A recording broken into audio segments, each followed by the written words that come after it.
നമ്മുടെ ബ്രൗൺ കുടിൻ്റെ താഴെയുള്ള കോഴികളുടെയൊക്കെ കുറച്ച് വീഡിയോസ് കണ്ടാലോ.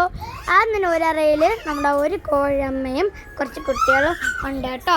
അങ്ങനെ അവരെയൊക്കെ നന്നായിട്ട് പരിചയപ്പെട്ട് കുറച്ച് കണ്ട് നല്ല അതിന് അപ്പുറത്തായിട്ട് തന്നെ നമ്മുടെ താറാവ് ആണ് കേട്ടോ. ഒരു താറാവേ ഉള്ളൂ, ആൺ താറാവ്.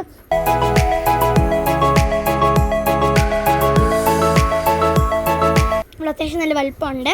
അവൻ നിപ്പും അപ്പുറത്ത് അങ്ങോട്ടും ഇങ്ങോട്ടും നോക്കിയിട്ട് അതും നിപ്പുണ്ട്. അതിന് ശേഷമുള്ള ഒരു കൂട്ടിലാണെങ്കിൽ 2 കോഴികൾ അങ്ങോട്ടും ഇങ്ങോട്ടും നടക്കുന്നുണ്ട്. സൈഡിൽ മുട്ടയിടാൻ വെച്ചിരിക്കുന്നതാണ് ആ പാത്രം കേട്ടോ. അടുത്തായിട്ട് താഴെ കുറേ കുഞ്ഞുങ്ങളാണ്. വേറൊരു അമ്മ വെച്ച കുഞ്ഞുങ്ങളാണ്. അങ്ങനെ ഇതേപോലെ വലിയ വലിയ കോഴികളൊക്കെയാണ് ഉള്ളത്. ഏറ്റവും മുകളിലായിട്ടാണ് നമ്മൾ പ്രാവ് വരുന്നത്. ഇങ്ങനെ അറ്റത്തെ കൂടുതലുള്ളത് നമ്മുടെ നാടനും അതിന് ശേഷമുള്ളത് ഫാൻസി പ്രാവാണ് കേട്ടോ. അപ്പോഴാണെങ്കിൽ നമുക്കാണെങ്കിൽ ഇപ്പം നാടൻ പ്രാവിൽ കുഞ്ഞ് വരുന്ന വലുതായിട്ടുണ്ടായിരുന്നല്ലോ, അതിൻ്റെയൊക്കെ ഞാൻ വീഡിയോ റിലീസ് ഇട്ടിട്ടുണ്ടല്ലോ. ആ വലിയ പ്രാവിനെ അമ്മ പ്രാവ് കൊത്തുന്നുണ്ട്. കാരണം ഇത് അമ്മ പ്രാവിന് വീണ്ടും മുട്ടയുടെ സമയമായിട്ടുണ്ട്. അപ്പോൾ അവൾ വിചാരിച്ചൊരു കൂട് ഉണ്ടാക്കി കൊടുക്കാമെന്ന്. അതുപോലെ തന്നെ ഫാൻസി പ്രാവ് മുട്ടയിട്ട് വിരിഞ്ഞ് അത്യാവശ്യം ചെറുതായിട്ടൊരു വലിയ കുഞ്ഞായിട്ടുണ്ട്. ആ കുഞ്ഞ് വളർന്ന് വരുമ്പോൾ അതിനും ചെറുതാൻ വേണ്ടി അങ്ങനെ 2 കൂട് നമ്മൾ അടിക്കാൻ പോവുകയാണ്. അങ്ങനെ അച്ഛൻ കുറച്ച് പലകളൊക്കെ അങ്ങനെ എടുത്തുകൊണ്ട് വന്നിട്ടുണ്ടായിരുന്നു. അതിനുശേഷം എടുത്ത് പറഞ്ഞു തടി നമ്മൾ സാധാരണത്തെ സ്റ്റാപ്പിളൊന്നും അല്ല, അടിയിലടിക്കുന്ന സ്റ്റാപ്പർ അച്ഛൻ്റെ ഉണ്ട് കേട്ടോ. അതും നല്ല പിന്നും എടുത്തുകൊണ്ട് വരാൻ പറഞ്ഞു. ഞാൻ ഓടിപ്പോയി അച്ഛൻ പറഞ്ഞ ആവശ്യങ്ങളെല്ലാം സാധനങ്ങളൊക്കെ എടുത്തുകൊണ്ട് വന്ന് ആണികളും ചുറ്റയും എല്ലാം എടുത്തുകൊണ്ട് വന്ന് അച്ഛനെ കൊടുത്തിട്ടുണ്ടായിരുന്നു. ഞാൻ അച്ഛനെ സഹായിക്കാൻ വേണ്ടി നിൽക്കുകയാണ് കേട്ടോ.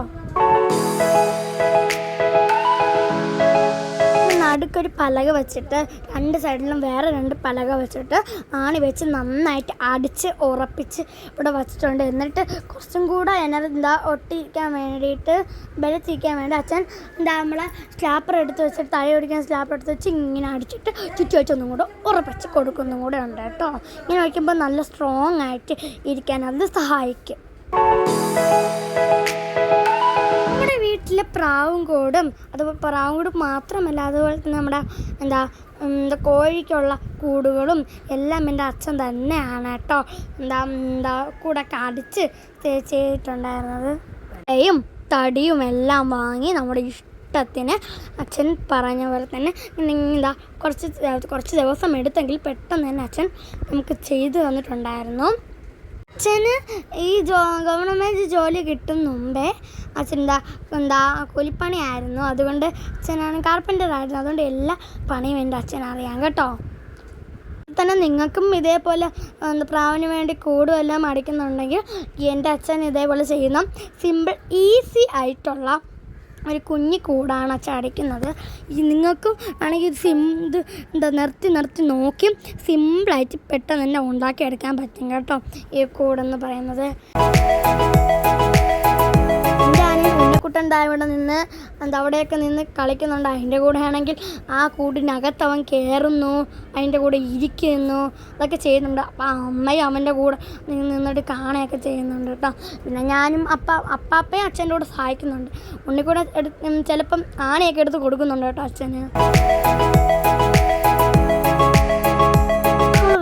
ഞാനമ്മയും വിചാരിച്ചു ഫാൻസി പാവിട്ട് മുട്ട ഇട്ട് വിരിയിച്ചത് ഞാൻ കാണാമെന്ന്. അങ്ങനെ അത് നോക്കിയപ്പോൾ അത് അത്ര വളർന്നിട്ടുണ്ടായിരുന്നില്ല. പാത്രത്തിൽ തന്നെ അത്യാവശ്യം കുറച്ച് വലിപ്പത്തിൽ ചെറിയൊരു ചൂടോടെ തന്നെ ഇരിപ്പുണ്ട്. അതിൻ്റെ ദേഹത്ത് രോമങ്ങൾ വന്ന് തുടങ്ങാൻ പോകുന്നതേ ഉള്ളൂ. അപ്പോൾ ഒരു കമ്പ് ഇരിക്കുമ്പോൾ അതിൻ്റെ തൂവലിന് കമ്പില്ലേ, അതുപോലെ നീണ്ടാണ് ആദ്യം വരുന്നത്. ഇതേപോലെ ശേഷമാണ് തൂവലൊക്കെ വരുന്നത്. എൻ്റെ അച്ഛനും അമ്മ ഇവിടെ നിൽപ്പുണ്ട്. ആഷ് കളർ അമ്മയും വെള്ള കളർ അച്ഛനുമാണ് കേട്ടോ. പിന്നെ തലയിലാണെങ്കിൽ ഒരു കിരീടം പോലെയൊക്കെ ഉണ്ട് അവർക്ക്. ഈ ഫാൻസി ബ്രാൻഡ് പ്രത്യേകത ഇതാണ് കേട്ടോ. കാലിൽ മുടി കാണും, ദേഹമൊക്കെ തൂലൊക്കെ പൊങ്ങി, ചിറകൊക്കെ പൊങ്ങി, തലയിലൊക്കെ മുടിയൊക്കെ കാണും കേട്ടോ. അങ്ങനെയാണെങ്കിൽ ഞാൻ ഫാൻസി പാവിൻ്റെ കുഞ്ഞിനെ ഒന്ന് എടുത്ത് നോക്കി. നല്ല രസം ഉണ്ടായിരുന്നു. എൻ്റെ അനിയനാണെങ്കിൽ ഞാൻ തൊട്ട് നോക്കുന്നൊക്കെ ഉണ്ടായിരുന്നു.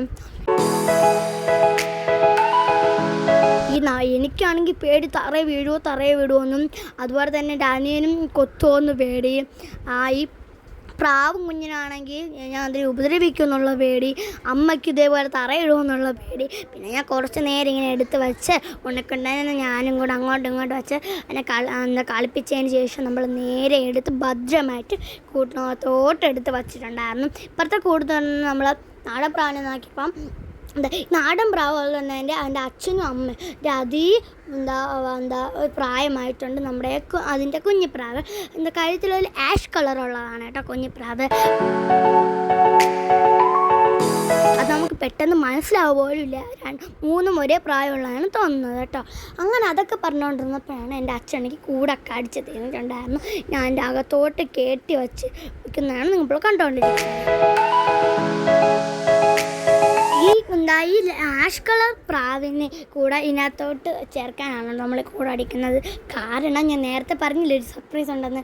കാരണം നമ്മുടെ ഈ നാടൻ അമ്മ പ്രാവ് വീണ്ടും 2 മുട്ട കൂടെ ഇട്ടിട്ടുണ്ട്. അപ്പോൾ വീണ്ടും 2 കുഞ്ഞുങ്ങൾ വരാൻ സാധ്യത കൂടുതലാണ്. അതുകൊണ്ടാണ് നമ്മൾ കൂട് വീണ്ടും അടിച്ചിട്ടുണ്ടായിരുന്നത്.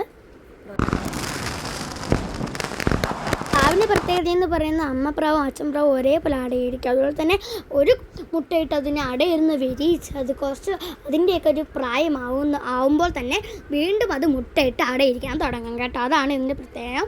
മുട്ടയിട്ട് വിരിയിച്ച് അങ്ങനെ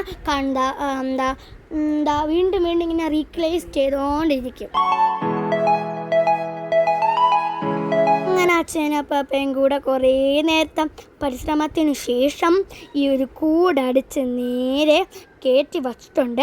ഇനി നമുക്ക് അതിൻ്റെ അടുത്ത് ഡോറടിക്കണം, അതുപോലെ തന്നെ അതിന് കാറ്റ് കിട്ടാൻ വേണ്ടിയിട്ട് വല അടിക്കണം, പിന്നെ വിജാഗിരി വയ്ക്കണം, ഇത് വയ്ക്കണം, നമ്മുടെ താക്കോ അടച്ചു വയ്ക്കാനുള്ളൊക്കെ സാധനങ്ങളൊക്കെ പൂട്ടൊക്കെ വയ്ക്കണം. ഒരെണ്ണത്തിൽ നമ്മൾ വിജാഗിരി വെച്ച് ഹോൾ വെച്ചിട്ടുണ്ട്, മറ്റേല്ലാം വച്ചുകൊണ്ടിരിക്കുകയാണ് അച്ഛൻ. മറ്റേ ഹോൾ ഇട്ടിരിക്കുകയാണ് നമ്മൾ വല അടിക്കും കേട്ടോ. അപ്പോൾ വല അടിക്കും, ബാക്കി എല്ലാത്തിനും അങ്ങനെ തന്നെയാണ് വല അടിച്ചിരിക്കുന്നത്. വല അടിക്കുമ്പോൾ നമ്മുടെ പ്രാവിനൊക്കെ നന്നായിട്ട് വായു അതുപോലെ തന്നെ എയറൊക്കെ കിട്ടുക, അല്ലെങ്കിൽ ശ്വാസം മുട്ടി ചത്തു പോകത്തില്ല. അതുകൊണ്ടാണ് കേട്ടോ നമ്മളിങ്ങനെ ഇട്ടുന്നത്. പിന്നെ അച്ഛനാണെങ്കിൽ മറ്റേ വലിയ പ്രാവിനെടുത്ത് നോക്കുന്നുണ്ട് ചിറക് വന്ന് തുടങ്ങിയോന്ന്. അപ്പോഴാണെങ്കിൽ ചിറകൊക്കെ വന്ന് തുടങ്ങി ഗൈസ്, ഇത് പറക്കാറായിട്ടുണ്ട്. അപ്പം അച്ഛൻ പറഞ്ഞു ആരും ഓട്ടിക്കരുത്, തുറന്ന് വിടുമ്പോൾ ഓട്ടിച്ചത് പറന്നു പോകും, പിന്നെ തിരികെ വരില്ലെന്നും. എനിക്ക് ഇങ്ങനെ അച്ഛൻ പറഞ്ഞപ്പോൾ ഒരു ചെറിയ വിഷമമൊക്കെ അത് പറന്നു പോകുന്നു. പിന്നെ കുഴപ്പമില്ല കേട്ടോ. അങ്ങനെ അച്ഛനാണെങ്കിൽ ആ പ്രാവിനെ എടുത്ത് അതിനകത്തൊന്ന് കുറച്ച് നേരം ഇട്ട് നോക്കി. അപ്പം അത് ഇരിക്കുന്നുണ്ട് കേട്ടോ. അതിനനുസരിച്ച് നേരെ എടുത്ത് മറ്റേ കൂട്ടി തന്നെ ഇട്ടു. കാരണം അതും നമ്മൾ വലയൊന്നും വച്ചിട്ടില്ല, ചാടിപ്പോവും. അപ്പോൾ നമുക്ക് വല അടിച്ചിട്ട് വീണ്ടും ഇടാമെന്ന് അച്ഛൻ പറഞ്ഞിട്ടുണ്ട്. അപ്പം ഇനി അടുത്തായിട്ടുള്ള ഇതിൻ്റെയൊക്കെ മറ്റേ പ്രാവിൻ്റെ മുട്ടയിടുന്ന വീഡിയോസൊക്കെ ഞാൻ ഇടും, അപ്ഡേഷൻ വീഡിയോസൊക്കെ ഇടും. അത്യാവശ്യം നല്ല ചിറകൊക്കെ ഇതിന് വന്നു തുടങ്ങിയിട്ടുണ്ട്. കുറച്ചും കൂടെ വലുതായി കുറച്ചും കൂടെ ചിറക് വന്നിട്ടാണ് നമുക്കിതിനെ വെട്ടി ഇട്ട് കൊടുക്കാനായിട്ട്. ഈ പ്രാവിനെയൊക്കെ ഭയങ്കര ഇഷ്ടമുള്ള ആൾക്കാരാണ് നിങ്ങളെങ്കിലും എൻ്റെ വീഡിയോ ഉറപ്പായിട്ടും നിങ്ങൾ കാണണം. കാരണം ഞാൻ ഇതിനകത്ത് ഒരുപാട് വീഡിയോസൊക്കെ ഇടുന്നുണ്ട് കേട്ടോ. ഇതാണ് ഞാൻ പറഞ്ഞത് കേട്ടോ, പ്രാവ് മുട്ടയിട്ട് നിങ്ങൾ കാണാമായിരിക്കും. അപ്പം എല്ലാവരും എൻ്റെ വീഡിയോസൊക്കെ കാണണം. മറ്റുള്ള എല്ലാവർക്കും ഷെയറൊക്കെ ചെയ്യണം. അതുപോലെ തന്നെ ഞാൻ ഒരുപാട് പ്രാവിൻ്റെയൊക്കെ വീഡിയോകളും ഷോർട്സ് ഇടുന്നുണ്ട്. പ്രാവിനൊക്കെ കൊടുക്കാനുള്ളതും പ്രാവിൻ്റെ ഉപകാരമാകുന്ന ഒരുപാട് ഒത്തിരി വീഡിയോസ് ഞാൻ എൻ്റെ ചാനലിൽ ഇടുന്നുണ്ട് ഇനി അങ്ങോട്ട്. അപ്പോൾ നിങ്ങളെല്ലാം ഇത് കണ്ട് നിങ്ങളുടെ പ്രാവിനും ഇതേപോലെ കൂടുകളും ഭക്ഷണങ്ങളൊക്കെ കൊടുക്കുമെന്ന് ഞാൻ വിശ്വസിക്കുന്നു. നമ്മൾ ഇത്രയേ ഉള്ളൂ കേട്ടോ. നമ്മൾ കൂടെ കടിച്ചു കഴിഞ്ഞു. ഇങ്ങനെ വീട്ടിൽ വന്നിട്ട് മാൾക്കിസ്റ്റ് ബിസ്ക്കറ്റ് ഇരിപ്പുണ്ടായിരുന്നു. അങ്ങനെ ഞാൻ അത് കഴിച്ചു.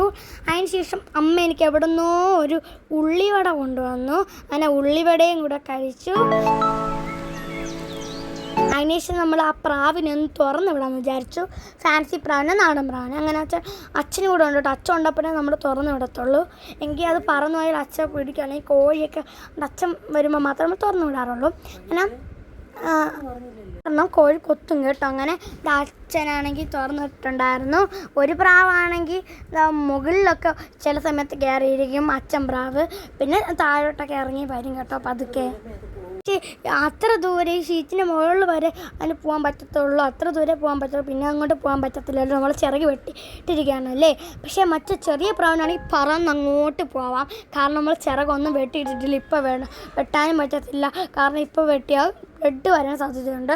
കുറച്ചും കൂടെ വലുതായി അമ്മേരെ അച്ഛൻ്റെയൊക്കെ ആ പ്രായം എത്തുമ്പോൾ മാത്രമേ നമുക്ക് ചിറകൊക്കെ വെട്ടിവിടാൻ പറ്റത്തുള്ളൂ. അപ്പോൾ